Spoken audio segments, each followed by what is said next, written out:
right, no worries. Because we stand up at FightHype.com with Kenny Porter. Kenny, I know you have a big announcement today, but a lot of people are also wondering about what's going on with you and Shawn. What's been going on? Give us an update. What's been going on with Shawn? I guess we kind of will be talking a little bit about that during the press conference, but what's going on right now is, we're waiting for this welterweight division to basically line itself up. We put ourselves in a position to become the mandatory with Keith Thurman by beating Andre Berto, and then we came back because we didn't want to be inactive. We came back again and fought Adrian Granados, and that was another title eliminator. So we are, ranked #1 with the WBC and waiting to see what Keith Thurman is going to do based on his decisions and maybe some of the things that go on tomorrow night here in Las Vegas. That'll determine when and where we'll be fighting. Is it a little frustrating with the waiting game? Kenny, I know you guys done it before. It seems like you guys are waiting on Keith again to kind of make up his mind. Do you guys want to go another direction also, or do you guys really set on that rematch? Well, we fought two guys for the right to get the opportunity to fight him. So, I know a lot of people like to say things like, oh, he never mentions Errol Spence. Sorry, guys, I don't work for that company. I've done my work over here in this company and put myself in a position to be successful in this company. But I can't leave this company and go join another one and start from scratch. And that's what I would be doing if I left the WBC and went over to the IBF. We're not rated there. So therefore, from a business standpoint, I don't think anybody would leave their job and they were doing, being successful, maybe CEO of their company, and go somewhere else and start from scratch. Nobody would do that. But, the waiting game can be frustrating in this particular time because we did get 2 fights last year. We're not exactly, just waiting. We did kind of, we stayed busy.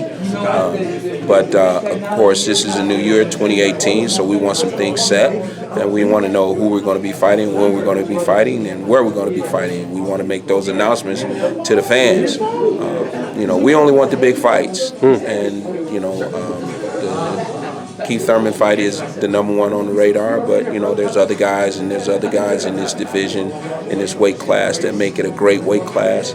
So we're looking forward to fighting all those guys. We're looking forward to being in the ring with every one of those guys. You mentioned Errol Spence, and a lot of people have been mentioning him. Not just you. They say Danny. They say Keith. They say all of these guys are avoiding Spence. How do you perceive that, Kenny? Because I know you guys are willing to fight anybody.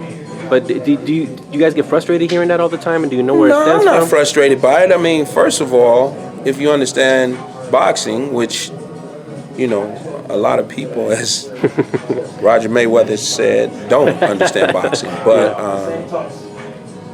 if you understand boxing and you understand business and the dynamics of what we're dealing with here, you got to look at a lot of things that are going on. First of all, the young man is doing a great job. He's become a world champion. I was actually right there with him when he won the world championship. But, he's a young guy who just won his title. So a guy like Keith Thurman is not willing to relinquish anything he's got going on that he feels is what he's been working for all his life to that guy to give him that shot when there are other people who have been in that position who've been waiting for that shot. So I understand Keith's, mindset there. He knows he wants to fight the big names as well, but Errol is that guy that is just now coming on, and just like anybody else, all of us had to kind of put our time in, and that's what he's looking at. He's very deserving of the accolades he's getting. But just like anything else, everything is a timing. I don't think the people that are involved with him at the highest level are pushing him to fight a Keith Thurman, or pushing him to fight a Danny Garcia, or pushing him to fight a Shawn Porter. I don't. So, that's another thing. It's not just that maybe Keith will or will not, or Shawn will or will not, or even Danny will or will not. Also, there are other people in position to make that call who's saying, you know what? We're going to build this up. We're going to build it to this, and then we're going to do what we do. So there's other things that that the people don't see on the outside. And do you guys feel avoided yourselves? Because I mean, not a lot of people want to rush to get in there with Shawn Porter. Do you guys feel that, a lot of guys don't want to fight Shawn unless they have to? Yeah. Is that how you guys feel? I've been used to that for a long time. I was paying guys to come in and box him when he was an amateur.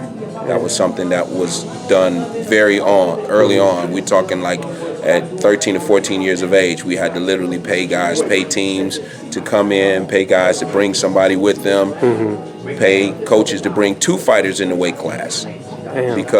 Because a guy would get there and be like, no, I'm not going to do it, so we're used to that part of it.